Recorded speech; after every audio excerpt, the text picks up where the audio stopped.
So in the situation of trying to change your identity, I'm trying to do that myself. Like, I need to personally probably start writing down um, some of the things I want to do, I want to change. There's certain habits I want to start implementing.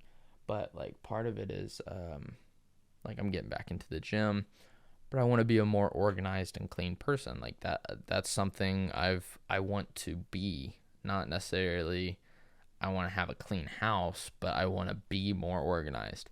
So there's stuff I'm trying to do, like a new habit that I've started that I've never done ever in my life.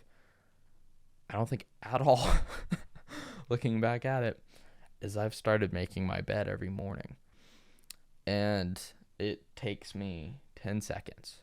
But it's that little change in how I handle my mornings, in the sense of, instead of leaving my bed fully disheveled, I take the time before I leave my bedroom to straighten my covers and fold it down, put my pillow back. And another thing that I do, because one thing I'm trying to do, I am a reader. I have, it was a habit that I had really strongly as a child.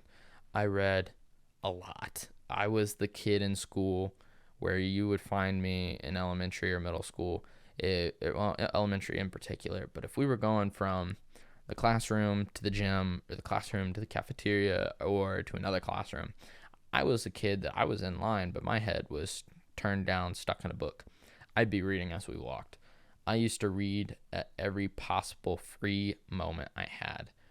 I think one of those reasons was, at that time, it's before smartphones and before I had a smartphone. I wish I honestly had that habit more than I do now. I wish I just read every time I was bored, than get on Instagram or some stupid thing like that. That's something I'm trying to change. But one of the things I do when I make my bed is I set a book on my covers so that it is there every night when I go to bed.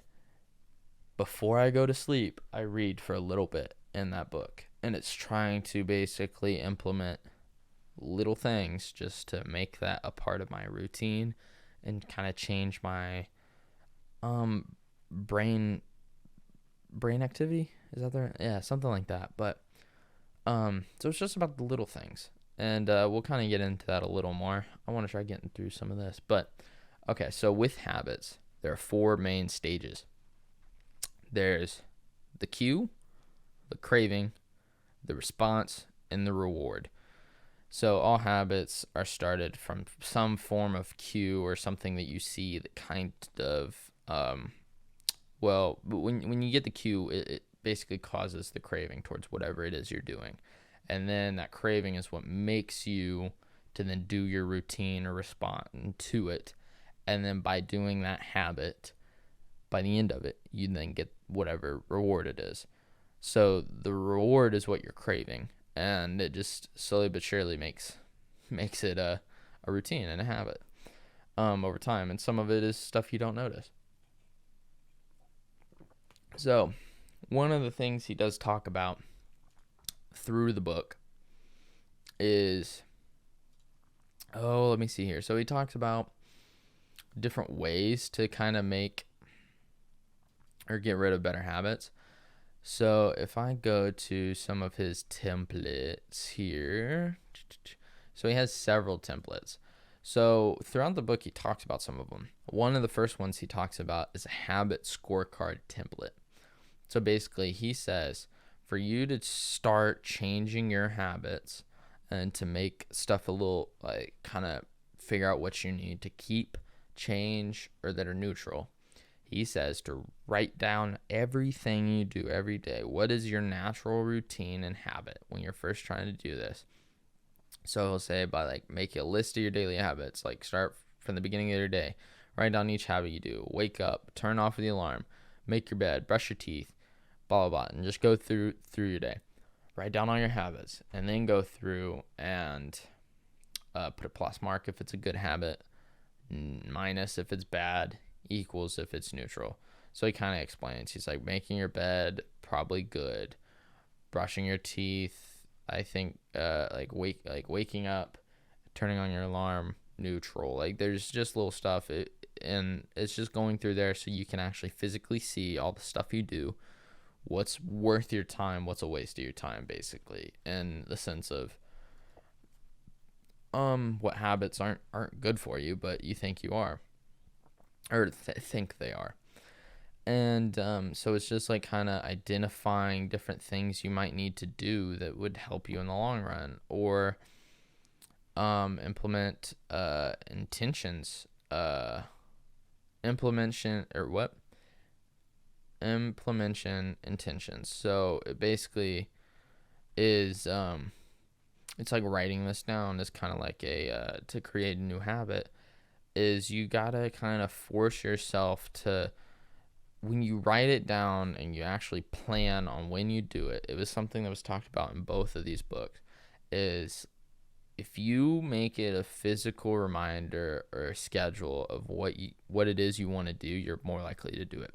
So he basically even has a format. So it's basically like, I will blank, I will brush my teeth, I will read, I will blah blah blah at blank time in blank location.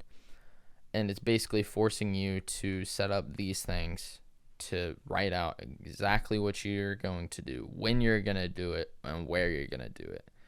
And like I said earlier, that part of writing it out helps you to understand. And then also it gives you no laxy-daisy BS on when you're actually going to do it or where. Because if you're like, oh, I'm going to start working out, if you say that, that's one thing. But if you actually put down when you're going to work out and where you're going to do it, it gives you less leeway in actually fulfilling that action.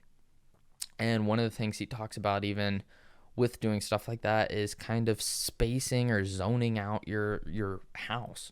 Like one of the best ways to kind of implement certain habits is just having specific spaces for specific reasons. Have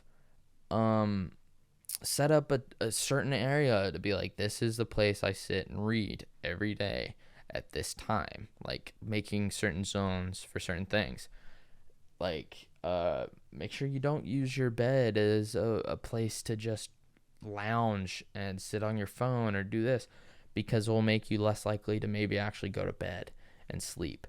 So there's just like little things you can do that kind of affect the way you handle your habits. So if you zone out certain areas, it gives you the ability to kind of use your time more wisely and set up a habit as, if I'm in this chair with my laptop, this is the place I study, or this is the place I read, or this is where I practice guitar. And there's just different ways to kind of help it more likely for you to successfully implement certain habits.